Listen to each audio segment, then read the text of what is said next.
فرض کیجیے آپ چائے کا کپ ہاتھ میں لیے کھڑے ہیں اور کوئی آپ کو دھکا دے دیتا ہے تو کیا ہوتا ہے؟ آپ کے کپ سے چائے چھلک جاتی ہے۔ اگر آپ سے پوچھا جائے کہ آپ کے کپ سے چائے کیوں چھلکی تو آپ کا جواب ہوگا کیونکہ فلاں نے مجھے دھکا دیا۔ یہ غلط جواب۔ درست جواب یہ کہ آپ کے کپ میں چائے تھی اس لیے چھلکی۔ آپ کے کپ سے وہی چھلکے گا جو اس میں ہے۔ اسی طرح جب زندگی میں ہمیں دھکے میں لگتے ہیں لوگوں کے رویے سے تو اس وقت ہماری اصلیت ہی چھلکتی ہے۔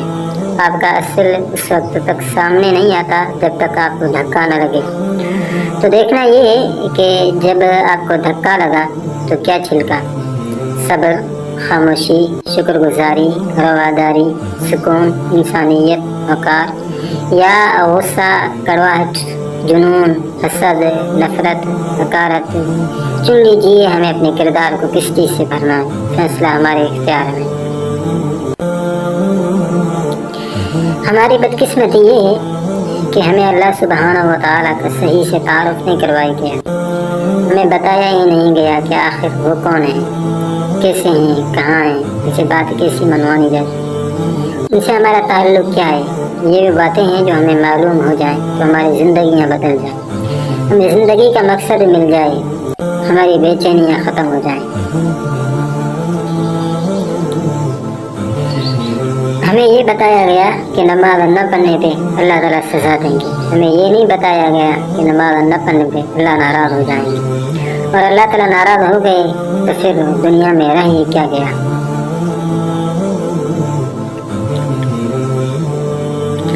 ہمیں یہ بتایا گیا کہ نماز پڑھنے پہ جنت ملے گی، یہ نہیں بتایا گیا کہ نماز پڑھنے پہ جنت بنانے والا ملے گا۔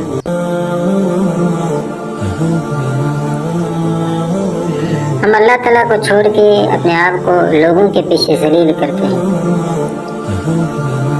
حالانکہ سکون تو صرف اس چیز میں ہے کہ اپنے آپ سے محبت کی جائے۔ اس کے لیے اللہ تعالیٰ بھی مجھ سے محبت کرتا ہے، اور مجھے اللہ تعالیٰ ہی کی خاطر آگے بڑھنا چاہیے، نیکی کرنی ہے۔ ہم اپنی نیکی پر جب لوگوں کی سپورٹ کم ملنے پر مایوس ہو جاتے ہیں تو اس نیکی کو ترک کر دینی ہے، حالانکہ نیکی صرف اللہ تعالیٰ کی خاطر ہونی چاہیے، اور اللہ تعالیٰ بڑا قدردان ہے، لوگوں کی پرواہ نہیں کریں گے۔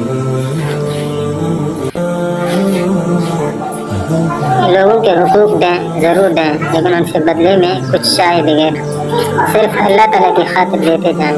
بعض اوقات ہمیں خود کی ضرورت ہوتی ہے، اپنی توجہ کی، اپنی محبت کی۔ ہماری روح، ہمارا دماغ، ہمارا دل توجہ مانگتے ہیں، اور ہم وہی توجہ، محبت، احساس دوسروں میں ڈھونڈتے رہ جاتے ہیں، یہ جانے بغیر کہ کہیں ہمیں خود کی ضرورت بھی ہے۔ اپنا خیال خود رکھنا سیکھیں، خود کو خوش رکھنا سیکھیں۔ آپ اپنے آپ کو خود بچا سکتے ہیں جہنم سے، قبر کے عذاب سے، دنیا کے دکھوں سے۔ اگر آپ کا خیال ہے کوئی اور آ کر آپ کو بچائے گا، آپ کو خوش کرے گا، تو ایسا نہیں ہوتا۔ ہماری پہلی توجہ، محبت خود کے لیے ہوتی ہے۔ جو خود کو نہ سنبھال پائے بھلا وہ دوسروں کے لیے کسے کچھ کر سکتا ہے۔ اپنا خیال رکھیں، اپنی روح کی پیاس اللہ کے ذکر سے بجائے، دل کو تلاوت قرآن سے سکون دیں، دماغ کو سجدے سے سکون دیں۔ یہ سب کوئی اور نہیں کرے گا، آپ کے لیے آپ کو خود کرنا ہے۔ موت نہ ہوتی تو پتہ کیسے چلتا کہ جانے والا کتنا ضروری تھا۔ موت ایک حقیقت ہے، زندگی ایک جھوٹ ہے۔ اچانک موت دروازے پر دستک دے اور زندگی کے اجالوں کو اپنے اندھیروں میں بدل دے تو دیکھنے والے اور سوچنے والے پریشان و حیران ہونے کے بعد سمجھ سکتے ہیں زندگی ایک جھوٹ کہانی ہے، کہ موت ایک اٹل حقیقت ہے، اور اللہ تعالیٰ ہر جاندار اشیاء کو موت کا ذائقہ چکھنے کا وعدہ کیا ہے، مگر جن کے پیارے بچھڑ جائیں ان کے لیے دکھوں کے پل صدیوں تک محیط ہو جاتے ہیں، تو وہ خاموشی کے ساتھ چلے جاتے ہیں، لیکن ان کی جدائی کا تیر جس کو لگ جاتا ہے اس کی زندگی بے رنگ اور بے ذائقہ ہو کر رہ جاتی ہے۔